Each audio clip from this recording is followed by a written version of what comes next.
Pada bagian akhir, mikrofon juga dimatikan. Jumpa kembali sahabat dengan channel Babu Lukman Har, tayangan adanya tanpa rekayasa. Assalamualaikum warahmatullahi wabarakatuh. Salam jumpa, salam sejahtera untuk Anda semua. Apa kabar saudara-saudaraku? Apa kabar ibu kota? Apa kabar diskursus nasab kian nyapsap?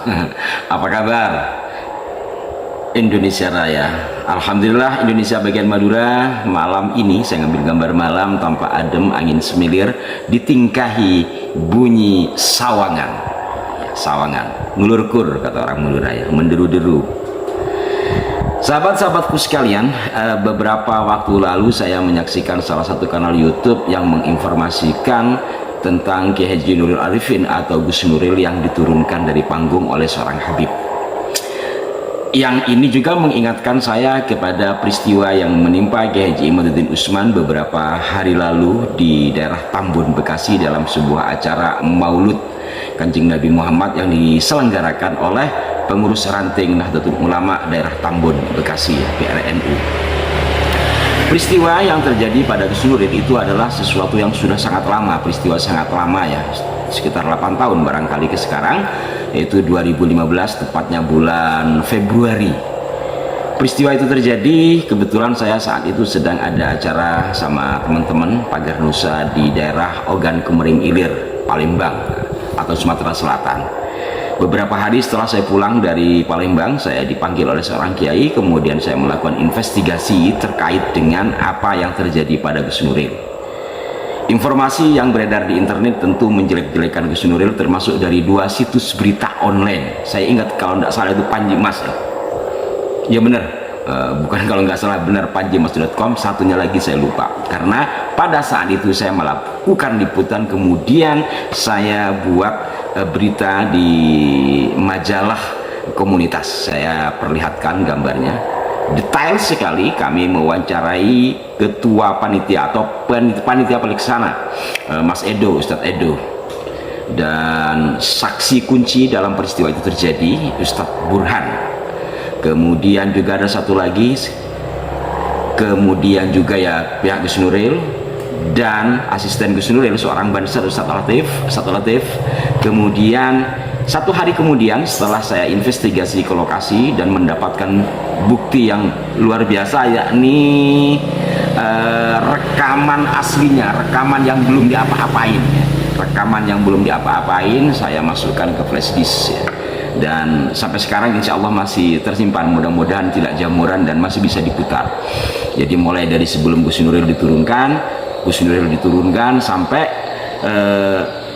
video ceramah dari si Habib Ali itu. Kemudian saya juga ke kediaman Habib Ali, seorang diri awalnya, cuman saya mengkhawatirkan terjadi sesuatu dan kebetulan saya tidak tahu persis rumahnya, hanya mendapatkan informasi waktu itu di daerah Jalan Merdeka kalau tidak salah ya, daerah Pasar Rebo, lurus terus ke kanan. Kebetulan saya punya teman di sana, saya minta ditemani. Ya kalau ada sesuatu kan ada saksi lah minimal, seperti itu. Dari peristiwa yang terjadi pada Gus Nuril, kemudian saya ingat kepada peristiwa yang terjadi pada Kiai Imad. Ujung dari semua itu diantaranya adalah mematikan mikrofon. Jadi di Gus Nuril itu mic-nya dimatiin. Kebetulan dari data yang saya miliki, dari wawancara panitianya, MC-nya itu merangkap sebagai penceramahnya ya Habib Ali itu, dan yang memiliki sound system adalah dari kelompoknya Habib Ali itu, Nurul Habib ya nama majelisnya. Mungkin hal ini saya akan bahas lain waktu kalau memang diperlukan. Dan yang terjadi pada Kiai Imad setelah saya menonton dari video milik panitia nampaknya di kanal YouTube, pada bagian akhir mikrofon juga dimatikan. Walaupun mungkin motifnya berbeda. Kalau di Gus Nuril ini dimatikan mic-nya, kemudian Gus Nuril diminta turun dan akhirnya beliau turun. Kalau menurut pengakuan Gus Nuril ke saya, saat beliau turun itu dipikir acara sudah selesai karena beliau kondisinya sedang kurang sehat, begitu ke saya. Sementara yang di Kiai Imad ini acara belum selesai walaupun sudah lama, dan motifnya mungkin berbeda.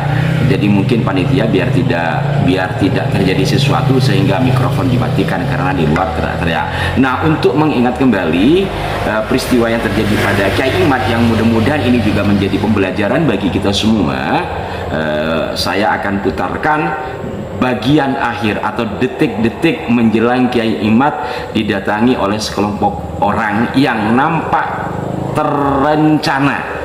Jadi ada dua video yang akan kami tampilkan. Video satu layarnya ini adalah Kyai Imad sedang ceramah, kemudian satunya lagi menurut informasi video tersebut adalah video dari pelaku. Benar atau tidaknya wallahu a'lam, hanya saja apabila saya melihat dari runutan gambarnya kelihatan betul dipersiapkan mulai dari jalan jalan macam gang gitu yang mengakses ke halaman masjid. Kita simak dulu. Lebih baik kita ditarik, didekatkan daripada kita nyangsong kita diusir sama Rasulullah. Betul tidak?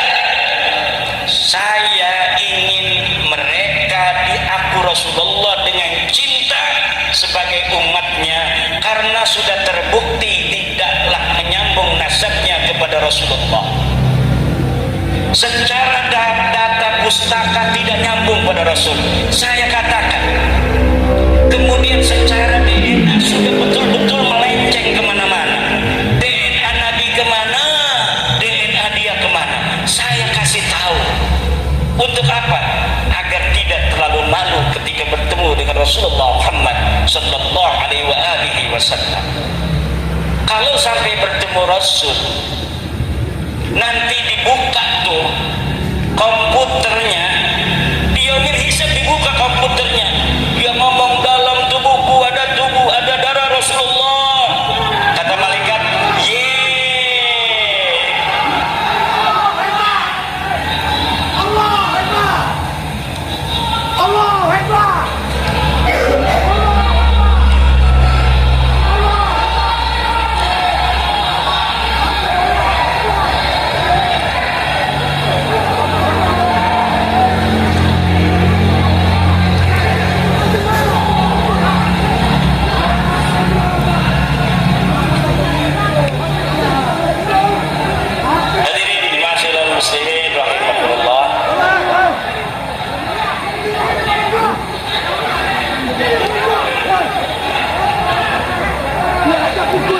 ibu-ibu duduk.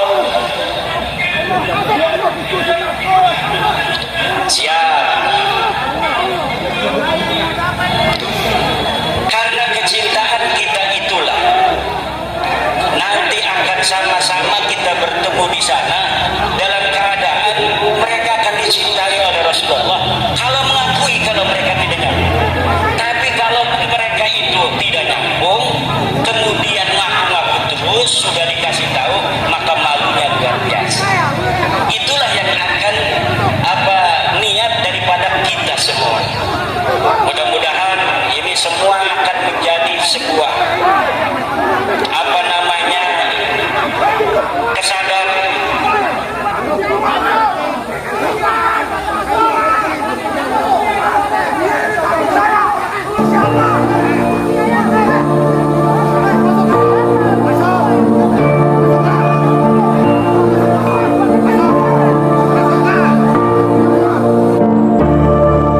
Setelah dimatikan, kemudian beberapa saat di kanal YouTube Malik Pinitia itu berubah gambarnya menjadi background atau backdrop.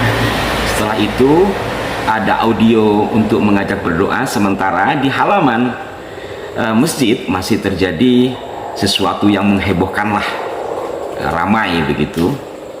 Nah, inti dari apa yang saya sampaikan ini tentu yang pertama, mudah-mudahan ini menjadi pelajaran mengajak kita semua supaya antisipasi dari berbagai hal, bukan untuk adu kekuatan atau menang-menangan, karena bagaimanapun kita semua saudara.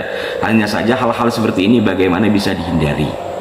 Kalau saja terjadi kenikatan dari salah satu kawan dari Banser umpamanya, atau adik-adik kita dari Pagar Nusa, di situ saya melihat banyak mungkin Pagar Nusa di sana sabuk hijau itu yang baju hitam-hitam, kayak apa jadinya? Dan dari pihak pelaku, dari pihak pelaku ini nampak betul mempersiapkan, karena seperti dalam gambar tadi kan, ada yang dari belakang, kemudian ada di pintu gang lah gampangannya gitu, kanan kiri, yang setelah dari belakang masuk kemudian berdiri terus merangsek Allahu Akbar, Allahu Akbar. Nggak ada yang jawab sami Allahu liman hamidah ya, Allah maha besar. Tetapi kalimat Allah maha besar dipakai untuk hal-hal yang tidak semestinya. Nah, mengingat setting acaranya, waktu penurunan Gus Nuril itu terjadi di sebuah masjid di daerah Jatinegara Kaum, yang tidak terlalu jauh sebenarnya dari kediaman Gus Nuril ya. Itu acaranya maulud Nabi, muludan. Yang terjadi di Bekasi juga muludan. Nah, dua peristiwa muludan, dua peristiwa terjadi yang seperti ini. Nah, ini yang ingin saya ajak merenung kita semua. Di perayaan hari lahir Nabi setidaknya ada dua peristiwa yang sama, walaupun tidak persis.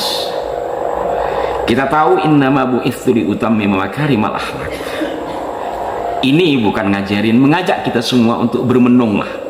Jadi dalam video kali ini saya lebih mengajak kita semua untuk membuka ruang-ruang fikir kita yang barangkali tertutup, bagaimana kita sebagai bangsa Indonesia, secara khusus sebagai umat Islam, sebagai umat Kanjeng Nabi Muhammad, di dalam merayakan maulud beliau terjadi peristiwa seperti itu.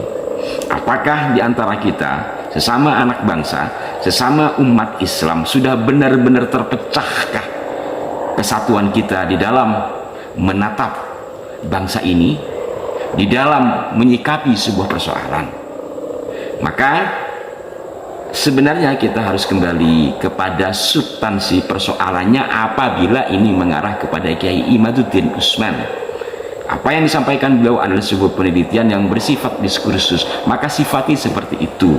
Kalau memang ada yang tidak terima, ya tidak teriaklah, dijawab dengan data-data pembanding. Syukur kalau duduk bersama dalam kondisi yang indah, mencari sesuatu yang dapat mencerahkan kita dan bangsa ini. Mudah-mudahan bermanfaat, dan mudah-mudahan kita semua ditetapkan hati untuk tetap mencintai agama kita, saudara kita, dan bangsa kita. Mohon maaf jika ada kekeliruan. Sampai jumpa. Wassalamualaikum warahmatullahi wabarakatuh.